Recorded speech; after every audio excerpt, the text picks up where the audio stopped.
Hi everyone, good morning. It's 6 o'clock here on a Friday. It is finally Friday. Welcome to Up with KREM. I'm Tim Pham. And I'm Nicole Hernandez. Not only is it Friday, but it's also Mother's Day weekend, and it's going to feel like summer. So much things to Such a do, good and weekend. hey, at least it's going to be a nice weekend. It will be. So we have our meteorologist, Thomas Patrick, with us. Thomas, it sounds like it's going to be perfect to celebrate this weekend. It's going to be great for all the events going on. Anything you have going on for Mother's Day is good to go outdoors. Of course, Tim's going to be at Riverfront Park for tonight. That's going to be great.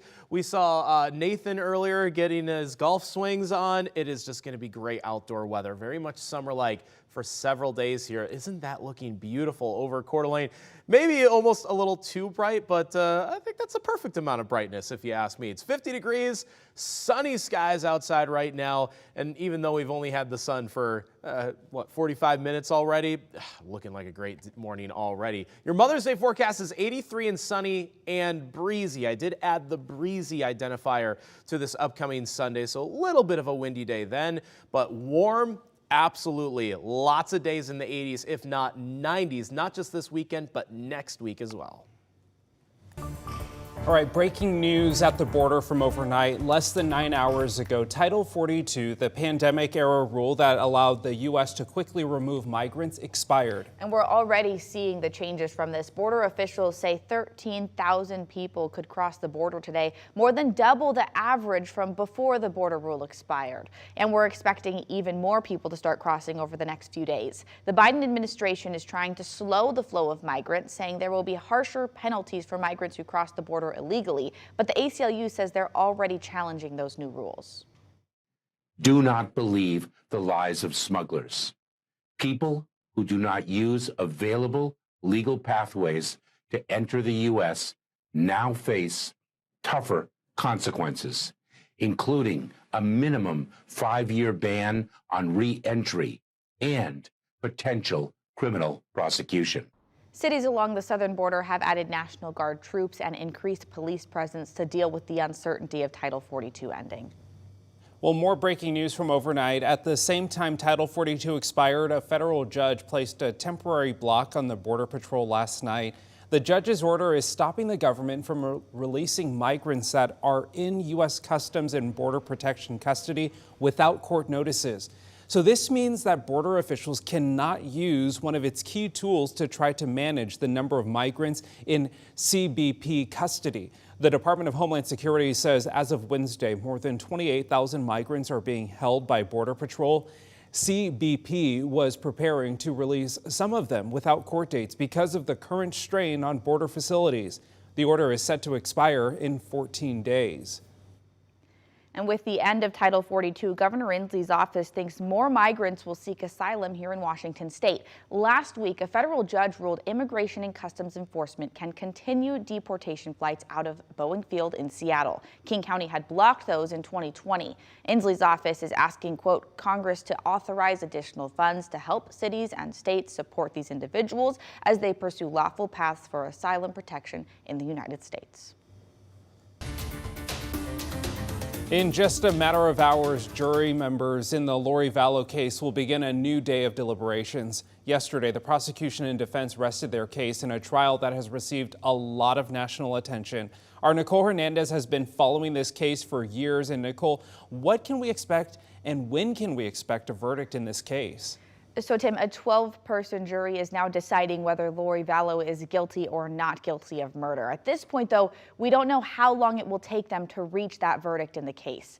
Vallow is the Eastern Idaho mom charged with the murder of her 2 children and her husband's late wife. The defense and prosecution finished their closing arguments yesterday, and now the jury is deliberating. The prosecution called about 60 witnesses during the 5 weeks of testimony, and the defense blamed Vallow's husband, Chad Daybell. The grandfather of one of the kids, J.J. Vallow, talked to reporters before the jury deliberations. I think it's going to be a great day. I really do. And hopefully we have a fair, righteous verdict. This is swift,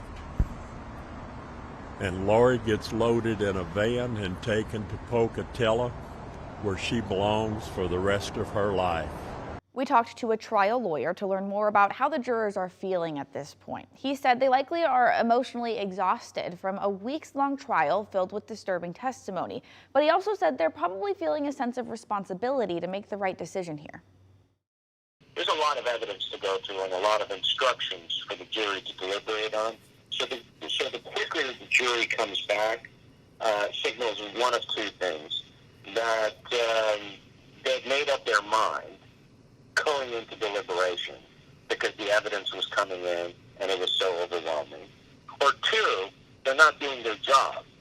Now, cameras have not been allowed in the courtroom during the trial up to this point, but a judge will allow the verdict to be live streamed. We will be watching this case closely all morning long and bring you any updates as soon as we have them. Well, this morning, we now know why the man who shot and killed another man in a Coeur d'Alene parking lot will not be charged. 74-year-old James Dean shot and killed a man who was allegedly stealing things from his car. On Wednesday, the Kootenai County prosecutor determined Dean did not commit any crimes. KREM 2 asked the prosecutor about what went into making this decision when only one person was able to tell their side of the story. There were 2 cell phone videos that captured a fair amount of the confrontation. And so when I had Mr. Dean's statements and I had to ask myself, is he to be believed, I was able to review the cell phone videos and corroborate almost everything he told the officers. Well, the prosecutor says he's been criticized for the decision, but says they can only determine charges based on what actually happened.